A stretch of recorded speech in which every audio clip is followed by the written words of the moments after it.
আমরা কংগ্রেস, বাম, টিএমসি যারা সেকুলার দাবি করে এদের কাছে একটাই মেসেজ জানতে চাই, আমরা ডায়ে বায়ে সামনে পিছনে বুঝি না। তোমরা যদি কেউ কথা দাও ভাগিদারিতে আসবে এবং আগামী দিন আমরা যদি পুরো দেশ জুড়ে তাদের 10 বছর যেতে পারে, 15 বছর যেতে পারে, আমরা যেমন কেন্দ্র সরকার গায়ের জোর দেখিয়ে সংখ্যাগরিষ্ঠতা দেখিয়ে আমাদের ওয়াকফকে কেড়ে নিচ্ছে, সেদিন আমরা ওই ওয়াকফকে সংখ্যাগরিষ্ঠতা দেখিয়ে আমাদের জিনিস আবার আমরা ফিরিয়ে নেব। এই অঙ্গীকারে আমরা প্রস্তুত আছি না নাই? আমাদের যদি প্রয়োজন হয় কারো বিরুদ্ধে যুদ্ধ করতে, আমরা যুদ্ধ করতে প্রস্তুত আছি, রাজি আছেন? এ জাতির কাছে কি বক্তব্য দেব? যে জাতি এখনো ঘুম ভাঙে না, যে জাতি এখনো বুঝতে পারে না যে আমাদেরকে প্রথম আমাদের পরিচয় মসজিদ, মাদ্রাসা, কবরস্থান, আমাদের পেহচানগুলো মিটানো হচ্ছে, তারপরে আমাদেরকে নাগরিকত্ব কেড়ে নিয়ে আমাদেরকে ভোটার বানিয়ে গোলাম হিসাবে রাখবে, তাদের শুধুমাত্র কৃতদাস দাসী বানাবার জন্য। যেই ভারতবর্ষে যতগুলো পাকিস্তানের চর ধরা পড়ছে বেশিরভাগটাই সব কেন্দ্র সরকারের সঙ্গে তাদের সম্পর্ক। ঠিক বলছি না ভুল বলছি? এই ভারতবর্ষে জানি তারা ধর্মে হিন্দু, কিন্তু আমি অসভ্যত মূর্খদের মতো নয় যে হিন্দু ঘরের 10টা ছেলে সন্ত্রাস বলে হিন্দু জাতিকে সন্ত্রাস বলে দেবো। এই অসভ্য মূর্খ আমরা নয়। যে দোষী সে দোষী, যে ভালো সে ভালো। কেন আমার দেশের জন্য হাজার হাজার হিন্দু সম্প্রদায়ের ভাই বোন, বাবা মা আজও দেশের জন্য তারা জান মাল কুরবান করছে, আজও বর্ডারে দেশের জন্য তারা লড়ছে। কিন্তু আমরা এটা বলতে পারি যতগুলো কেন্দ্র সরকারের সঙ্গে জড়িয়েছে, তাদের সঙ্গে যারা সম্পর্ক রেখেছে, তাদেরই লোক কিন্তু বারবার ধরা পড়ছে, যারা কিনা পাকিস্তানের সঙ্গে গুপ্তচর বিভিন্ন যোগ শাসক করে রেখে দিয়েছে। আমরা দেখেছি আমার দেশের বিনা দাওয়াতে কেন্দ্র সরকার পাকিস্তানে বিরিয়ানি খেতে গেছে, কিন্তু বারবার ট্যাক্স লাগানো হয় মুসলমানদের ওপরে। আমার তো ভয় হচ্ছে, অনেকে প্রশ্নও করছে যে পুলওয়ামায় যে হামলা হয়েছিল বাহিনীদের ওপরে, সেই হামলা সমস্যা সমাধান কি এখনো হয়েছে? একটু আওয়াজ দেবেন, হয়েছে? সেই আসামিদের ঘরে কি উপযুক্ত শাস্তি দেওয়া হয়েছে? কিন্তু যখনই ভোট আসে তখনই দেখুন নিরীহ ভারতীয় বা সেনাদের উপরে জঙ্গি হামলা, সন্ত্রাসী হামলা হয়। অনেকে বলছে বিহারে ভোট চলছে তাই নিরীহ বাঙালিদের হয়ে কেন্দ্র সরকারদের ইশারায় হয়তো মেরে দিয়ে ভোটের ফায়দা নেবে, একটা হইচই হয়তো মহল তৈরি করতে চাইছে। এটাও অনেকে বলছে। কেন এই প্রশ্নটা যারা তুলছে তাদের প্রশ্ন যে একেবারে বেকার ফেলে দিবার মতো নয়। কেন আজ চিহ্নিত হওয়ার পরও এখনো পর্যন্ত সেই আসামিদের ঘরে ধরা হলো না, তাদেরকে আমার দেশের নিরীহ নাগরিকদের উপরে যারা সন্ত্রাসী করেছে তাদেরকে উপযুক্ত শাস্তি দেওয়া হলো না। কিন্তু আমার মনে হয় এই হামলার পিছনে আরো একটা ষড়যন্ত্র থাকতে পারে। সেটা হলো এটাই, পুরো দেশ জুড়ে যেভাবে ওয়াকফ কালা কানুনের বিরুদ্ধে আন্দোলনের রূপরেখা তৈরি হয়েছিল, সেই আন্দোলনের হয়তো মুডটাকে ঘুরিয়ে দিল। এটাও একটা ষড়যন্ত্র থাকতে পারে। তবে আমি ধিক্কার জানাই সেই সকল আন্দোলনকারীদের ঘরে যারা আন্দোলন করতে করতে হঠাৎ করে বলে দিল পলগায়ে হামলার জন্য 3 দিন আন্দোলন বন্ধ থাকবে। আমি তাদেরকে ধিক্কার জানাই এবং সন্দেহ হয় তারাও হয়তো এই যোগ সাজিশ এর সঙ্গে কিছু আছে। আরে আমার দেশে জঙ্গি হামলা হয়েছে, এটা কেন্দ্র সরকারের ব্যর্থতা। যেমন যেমন বিগত সরকার মনমোহন সিং ছিল, তখন যখন সন্ত্রাসী হামলা হতো, আজকের যিনি প্রাইম মিনিস্টার তিনি বলতেন এটা মনমোহন সরকারকে জবাব দিতে হবে। তাহলে 3 দিন আন্দোলন বন্ধ না করে ওয়াকফ কালা কানুনের বিরুদ্ধে যেমন আন্দোলন হবে, সেই জনসমাজে, সেই জনসমুদ্রে ওখানে আওয়াজ তোলা দরকার ছিল, এই সন্ত্রাসী হামলা কেন হচ্ছে, কেন্দ্র সরকার জবাব দাও, এই আওয়াজ তোলা দরকার ছিল না, ছিল না?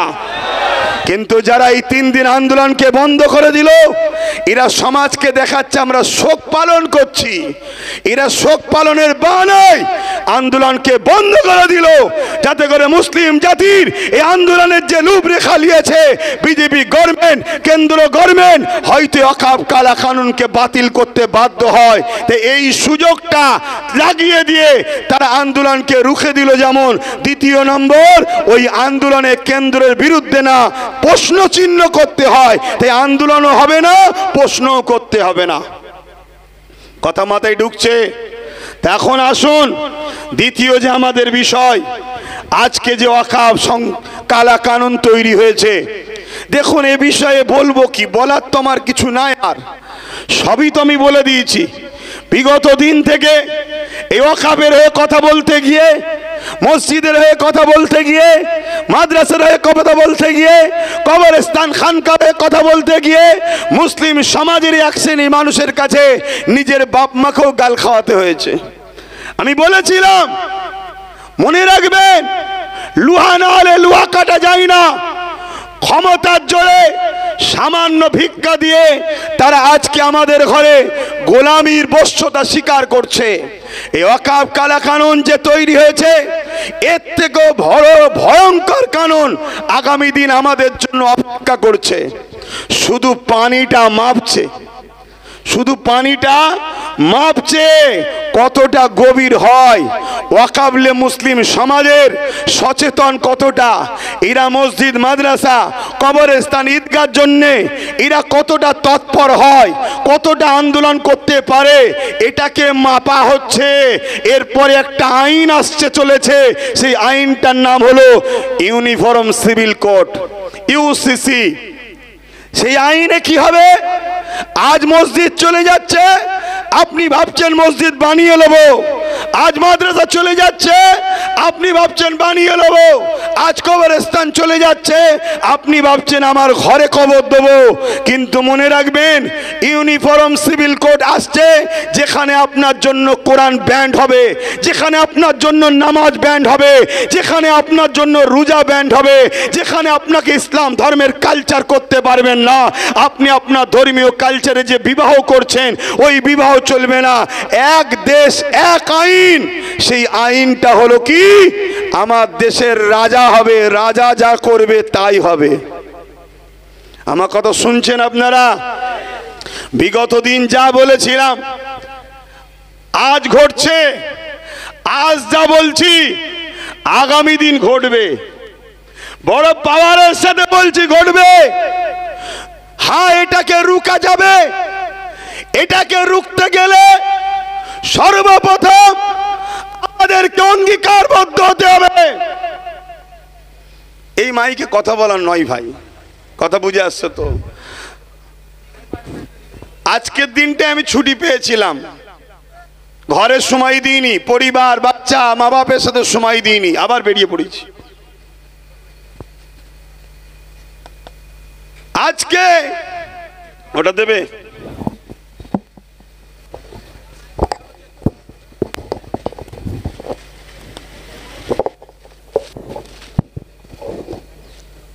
আমি জানি না, আমার এই ভাইকে আমি দোষারোপ করছি না, হতে পারে ইলেকট্রনিক্স জিনিস, আবার পানি হয়েছে, কিন্তু এটাও চলছে সমাজে। প্রশাসন থেকে চাপ দেওয়া হচ্ছে। আমি এখানকার কথা বলছি না, অনেক জায়গায় চলছে। কারণ এখানের প্রশাসন, দত্তপুকুর থানা, আমার জানা মতে সর্বসময় কিন্তু আমাদের সঙ্গে মানববন্ধন, মানবতার এবং সংবিধানের ডায়েরির মধ্যে থেকেই কাজ করছে। আমরা বিগত দিন থেকে দেখে আসছি। এইটুকু আমি বলতে বাধ্য হব, কেন তারা করেছে, কথা বুঝে আসছে। কিন্তু অনেক জায়গায় চলছে এই ঘটনা। তো ভাই, এই ইউসিসিকেও বন্ধ করা যাবে, সবটাই সমস্যা সমাধান হবে। আমাদেরকে তার জন্য কয়েকটা কাজ করতে হবে।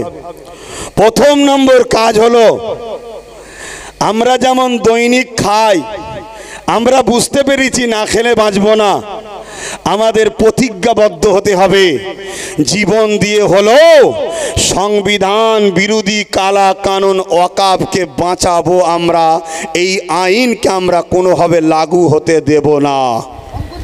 এই অঙ্গীকারবদ্ধ আপনারা হতে পারবেন? আমার আওয়াজ বুঝছেন আপনারা? এই অঙ্গীকারবদ্ধ হতে পারবেন? যেমন দুপুরে আপনারা খান প্রতিদিন আপনার মাথায় একটা চিন্তাকে রাখতেই হবে যে আমরা অঙ্গীকারবদ্ধ হচ্ছি, আজ খিলকাপুর মাঠ থেকে হাত তুলে অঙ্গীকারবদ্ধ হব। আপনারা রাজি আছেন? সেই অঙ্গীকার এটাই হবে, হাত তুলে সাক্ষী দেন যে আমরা প্রতিদিন যেখানেই থাকি অঙ্গীকার করছি এই ওয়াকাফ কালা কানুনকে বাতিল করতে গিয়ে যদি আমাদের জীবন লাগে আমরা জীবন দিতে প্রস্তুত। আমাদের যদি প্রয়োজন হয় কারো বিরুদ্ধে যুদ্ধ করতে আমরা যুদ্ধ করতে প্রস্তুত আছি, রাজি আছেন?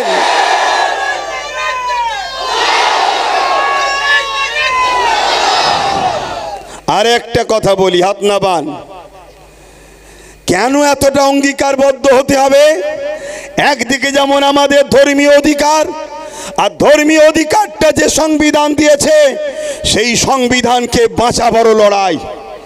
কেন্দ্র সরকার সংবিধান বিরোধী আইন তৈরি করেছে, কেন্দ্র সরকার সংবিধানের বিরুদ্ধে, কেন্দ্র সরকার সংবিধানের শপথ নিয়ে সংবিধানের সঙ্গে ধোঁকাবাজি করছে। তাই একদিকে যেমন সংবিধান বাঁচানো আমাদের দায়িত্ব, অপরদিকে তেমন আমাদের ধর্মীয় অধিকারকেও বাঁচাবার দায়িত্ব। এখানে আরো একটা কথা বলি, 132 জন হিন্দু এমপি, মন দিয়ে শোনেন, 132 জন হিন্দু শিখ আদিবাসী এমপি এই কালা কানুনের বিরুদ্ধে ভোট দিয়েছে। তাহলে এই ওয়াকাফ কালা কানুনের লড়াই হিন্দুদের বিরুদ্ধে নাকি আদিবাসীদের বিরুদ্ধে, কোন জাত ধর্মের বিরুদ্ধে? এই আইন যারা করেছে সংবিধানের দুশ্মন তারা, তাদের বিরুদ্ধে দেশবাসীর লড়াই, ঠিক না বেঠিক? তাহলে এই আন্দোলনে শুধু মুসলমান থাকবে কেন? এই আন্দোলনে হিন্দুরা আসবে, এই আন্দোলনে আদিবাসী আসবে, এই আন্দোলনে সাঁওতাল আসবে, এই আন্দোলনে বাগদি আসবে। আসা দরকার আছে না নাই? তারা আসতে চাইছে, আগামী দিন নিয়ে আসবো। তবে আপনাদের ঘরে মুক্তাদায়ে হাল বুঝতে হয়, মুক্তাদায়ে হাল বুঝতে হয়। সেই হালটা কি? আজ যেমন ধর্মীয় সবাই রয়েছি, স্লোগান দিচ্ছেন নরের তকবীর আল্লাহ আকবার, ঠিক আছে, কিন্তু যখন সর্বে ধর্মের মানুষ থাকবে সেখানে নরের তকবীর আল্লাহ আকবার এটা কি আপনার ইসলাম কি বলছে নাকি? মুক্তাদে হাল ইসলাম বলেছে না বলেনে? তাহলে সেখানে আমাদের হবে কি? ভারতবর্ষ জিন্দাবাদ, সংবিধান জিন্দাবাদ। আর হাততালি যদি দিতে মন যায় আমরা হাততালিটা একটু অন্য স্টাইলে দেবো। আমরা ওই পুরুষও নয় স্ত্রীও নয় আর একটা যে লিঙ্গ আছে তাদের মতো হাততালি দেবো না, আমরা হাততালি দেবো এরকম। মনে থাকবে? সবাই দিন, সবাই দিন, সবাই দিন। আমি দলিল দিচ্ছি, হাদিসে আছে, দিন। এবার শুনেলেন, কালচার শিখুন। আমার নবী পাক সাল্লাল্লাহু আলাইহি ওয়াসাল্লাম নামাজে ইমামতি করছেন, উলামারা রয়েছেন, আমার নবী পাক বিচারে গেছেন এক গোত্রের, অত বড় তো বলার সময় নাই, জলসা এলে বলবো কোনি। বিচার করতে গেছেন, আসরের নামাজের ওয়াক্ত চলে যাচ্ছে, দেরি হয়ে গেছে, তাই সিদ্দিক আকবর ইমামতির জায়গায় দাঁড়িয়ে গেছে। এমন সময় হুজুর এসে গেছে, সাহাবারা কাতার আস্তে আস্তে ছাড়ছে, একেবারে রসুল আবু বকর সিদ্দিকের পিছনে গেছে। সাহাবা হুজুররা সিদ্দিক আকবরকে বুঝাবে বলে যে রসুল এসে গেছে, হাতের নিয়ত করেছিল এভাবে, এক হাতের উপরে আর এক হাত বাজিচ্ছে। সাহাবা আবু বকর সিদ্দিক কোরআন পড়তেইছে, হুজুর এত কোরআনে মকসুল হয়ে গেছে বুঝতে পারছেন না। এবারে পুরো মদিনা নবাবির ভেতরেতে এক সমস্ত সাহাবারা একে অপরের হাতের উপরে হাত আঘাত দিয়ে সিদ্দিক আকবরকে জানিয়ে দিচ্ছে যে হুজুর এসে গেছে, হুজুরের জায়গা ছাড়ো। জোরে বলুন সুবহানাল্লাহ। এই জায়গায় সুবহানাল্লাহ তো আমাদের বলতেই হবে, তাই তো নাকি? তো কিন্তু আগামী দিন আরও অন্য সমাজের মানুষরা তারাও আসতে চাইছেন, তারাও বক্তব্য দিতে চাইছেন। তো যাক, এই জায়গায় দাঁড়িয়ে থেকে আমি আপনাদের ঘরে কয়েকটা কথা বলবো। নাম্বার ওয়ান, যেটা আমার পূর্বে একজন বললেন, আমার এখন বিপদে পড়েছি, তাই তো নাকি? আরে কিছুক্ষণ দুনিয়াবি ক্ষেত্রে বলছি, ইমানদারের কাছে ওয়াকাফ কালাকানুন কোনো বিপদের ব্যাপার নয়, কোনো বিপদের ব্যাপার নয়। আরে কত প্রাইম মিনিস্টার এসেছে, কত প্রাইম মিনিস্টার ভূত হয়ে ই গাছ উ গাছ ঘুরে বেড়াচ্ছে। এটা আমার বিশ্বাস নয়, তাদের বিশ্বাস। শুনছেন তো নাকি? অতএব এটা কোনো ব্যাপারই নয়। এ সমস্যার সমাধান অবশ্যই হবে। কিন্তু আমি বলতে চাইছি, যারা আমাদের দরদি সেজে আছে, কেন্দ্র সরকার তো প্রকাশ্য আমাদের দুশ্মনী, সে আমাদের ক্ষতি করছে, এটা আমরা সবাই তো জানি। কিন্তু মনে রাখবেন, যারা আমাদের দরদি সেজে আছে, সে লাল হোক, ব্লু হোক, কালো হোক, সবুজ হোক, যেই হোক, সবাইকে আমাদের এই সময় পরীক্ষা করা দরকার যে আমাদের বিপদে, আমাদের ওয়াকফ নিয়ে, আমাদের মসজিদ নিয়ে, আমাদের কবরস্থান নিয়ে কারা কারা লড়াই করছে, কারা কারা আন্দোলন করছে, একটু দেখা দরকার আছে না নাই? তাই আগামী দিন তোমরা যদি বিরিয়ানি খাওয়ার জন্য সবুজ সাদা কালো লাল গেরুয়া এক জায়গায় হতে পারো, তাহলে সংবিধানকে বাঁচাবার জন্য, ওয়াকফকে বাঁচাবার জন্য আহলে সুন্নাত ওয়াল জামাতের ডাকে সব কটাকে এক জায়গায় আসতে হবে। কি বলছেন? ডাকা দরকার আছে না নাই? এবারেই তো আমরা দেখব যে কারা আমাদের প্রকৃত দরদি। তো যাক, এই ওয়াকফ কালাকানুন এত ভয়ঙ্কর কানুন, মনে রাখবেন, আপনার ওই ঐতিহ্যময় হাজার হাজারের বছরের মসজিদ, আপনার হাজার হাজার বছরের মাদ্রাসা, আপনার ওই কবরস্থান, আপনার ওই ঈদগাহ, আপনার ওই খানকা কিছুই থাকবে না। এগুলোকে সব বোলডুজার দিয়ে ভেঙে কেন্দ্র সরকার চাইছে পুঁজিপতিদের হাতে তুলে দেবে। এটা আমার পূর্বে সবাই আলোচনা করছে। আমি সময়ের দিকে খেয়াল করে, আর বিশেষ করে এই মাইকে কথা বলতে কষ্ট হচ্ছে, আমি শুধু 3টে পয়েন্ট বলবো। এই ওয়াকফ কালাকানুন সত্যি কারা বাতিল করাতে চান, একটু হাত তুলে দেখান। সত্যি চান আপনারা? সত্যি চান? সত্যি চান? হাত নামান। আমি 3টে পয়েন্ট বলছি, এই 3টে পয়েন্টকে আপনারা মাথায় রাখুন। এই 3টে পয়েন্ট ছাড়া চতুর্থ কোনো পয়েন্ট থাকলে আমাকে বলবেন, আমি সেটা আগামী দিন প্রচার করব। এই 3টে পয়েন্ট ছাড়া এটাকে বাঁচানো কখনো সম্ভব নয়। নাম্বার 1, যে ক্ষমতা দ্বারা আইন তৈরি করছে। নাম্বার 1, কোনো জিনিস যখন আইন হয়ে যায়, কোনো জিনিস যখন আইন হয়ে যায়, ওটাকে আইনের অস্ত্র দিয়ে কাটতে হবে। তাই আমাদেরকে লোকসভা, রাজ্যসভায় যখন এটা আইন হয়ে গেছে, এটাকে কাটার উপায় একমাত্র রয়েছে এখন সুপ্রিম কোর্ট। সুপ্রিম কোর্টকে আমরা সম্মান করি, সুপ্রিম কোর্টকে আমরা ভালোবাসি, কিন্তু সুপ্রিম কোর্টে যিনারা বিচার করে তেনারা মানুষই তো নাকি? জোরে বলুন। কারণ এই সুপ্রিম কোর্ট থেকেই একটা বার আইন বেরিয়েছিল, রায় বেরিয়েছিল কি, আস্থার ওপরে বাবরি মসজিদে থাকার পরও, বাবরি মসজিদ প্রমাণ হওয়ার পরও বাবরি মসজিদকে কিন্তু আমরা ফিরে পাইনি। কেন? সুপ্রিম কোর্ট আস্থার ওপরে ফয়সালা দিয়েছিল। তাহলে শুধু সুপ্রিম কোর্টের ওপরে ভরসা বিশ্বাস রাখবো ঠিকই, কিন্তু তারা বিচারক মানুষ। তাই পাশাপাশি ওখানে যেমন লড়াই হবে আইনের রাস্তায়, আমাদেরকে দ্বিতীয় অপশনটাও চলে আসতে হবে। সেটা হলো কি, গণ আন্দোলন বাড়াতে হবে। শুনছেন তো নাকি? কিন্তু আপনারা যদি মনে করেন বর্ষা হচ্ছে, পানি হচ্ছে, রোদ হচ্ছে, ঝড় হচ্ছে, কাজ রয়েছে, টোটো চালাতে হবে, দিন মজুরি করতে হবে, ভ্যান চালাতে হবে, মনে রাখবেন এই ভারতবর্ষে গত পরশুদিন এই ভারতবর্ষের সম্ভবত উত্তরপ্রদেশে 50 বছরের বসবাস করা জায়গা তিল তিল করে ঘর বাড়ি মসজিদ তৈরি করেছে, একতলা দুতলা করে গরিবরা তৈরি করেছে। 50 বছর ধরে সেখানে বসবাস করছে। তাদেরকে অবৈধ জায়গা দখল বলে এবং বাংলাদেশি ট্যাগ লাগিয়ে তাদেরকে ভেঙে সব তছনছ করে দিয়েছে। মনে রাখবেন, কাল আপনাদের সঙ্গে বিপদ আসতে চলেছে, তাই দেখে শিক্ষা নাও। প্যালেস্টাইনের একজন ইমাম সাহেব খুতবা দিতে উঠে 2 মিনিট খুতবা দিয়ে খুতবা বন্ধ করে দিয়েছিল। 2 মিনিট কি বলেছিল? এ জাতির কাছে আমি কি খুতবা দেব, যে জাতির চোখের সামনে 40,000 বাচ্চা ছেলে খুন হলো, যে জাতির চোখের সামনে 70 থেকে 80,000 মানুষ ইনজোর হলো, এবং যে জাতির সামনে 20 লক্ষ মুসলমান ঘর বাড়ি শেষ হয়ে গেল, সে জাতি যদি এখনো ঘুমোয়, সে জাতির কাছে আমি কি বক্তব্য দেব বলে নেবে বললেন। তাহলে কালকে আমাকেও বলতে হবে এ জাতির কাছে কি বক্তব্য দেব, যে জাতি এখনো ঘুম ভাঙে না, যে জাতি এখনো বুঝতে পারে না যে আমাদেরকে প্রথম আমাদের পরিচয় মসজিদ মাদ্রাসা কবরস্থান আমাদের পেহচানগুলো মিটানো হচ্ছে, তারপরে আমাদেরকে নাগরিকত্ব কেড়ে নিয়ে আমাদেরকে ভোটার বানিয়ে গোলাম হিসাবে রাখবে, তাদের শুধুমাত্র কৃতদাস দাসী বানাবার জন্য। এ জাতি যদি এখনো না বোঝে তাহলে কি করা যেতে পারে?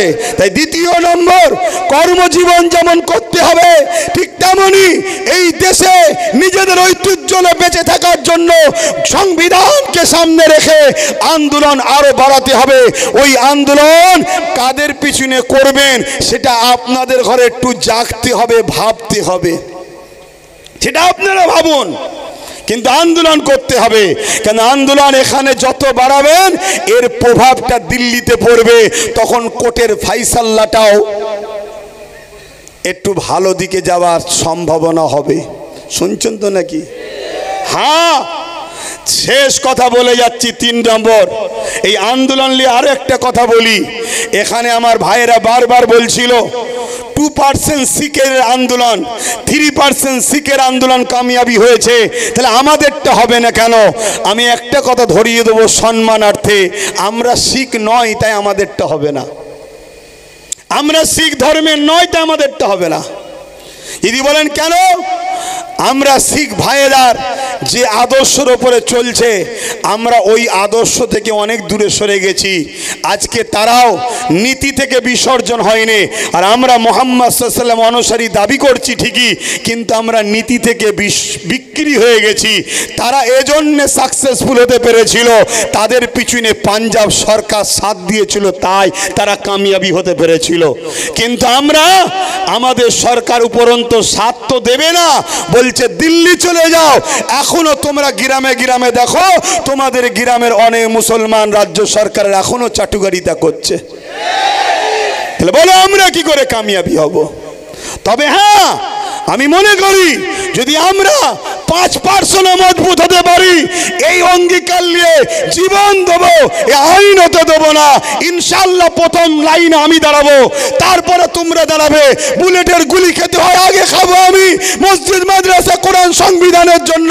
তাহলে আমি বলে যাচ্ছি এই 5% এই আইনকে বাতিল করে ইনশাল্লাহ দেখাবো। কিন্তু তার জন্য বাপ সেই অঙ্গীকার নিতে হবে। ঝড় হলে ডাকলেও আসতে হবে, বাজ পড়লে ডাকলেও আসতে হবে, কাদা পানিতে ডাকলেও আসতে হবে, রোদে ডাকলেও আসতে হবে। ওই ঢালায় উঠে দাঁড়িয়ে থাকবে, স্বপ্ন দেখলে হবে না। দেখুন না, ঢালায় উঠে দাঁড়িয়ে আছে, কাদা না পায়ে লেগে যায়। তাহলে কাদা যদি পায়ে না লাগাতে চান, তাহলে আগামী দিন গায়ে খুন লাগাতেও তো চাইবেন না।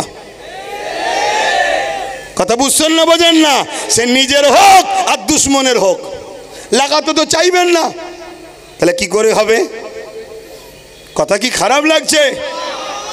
আমাকে অনেকে বলে যে আব্বাস সিদ্দিকী সব ঠিক আছে,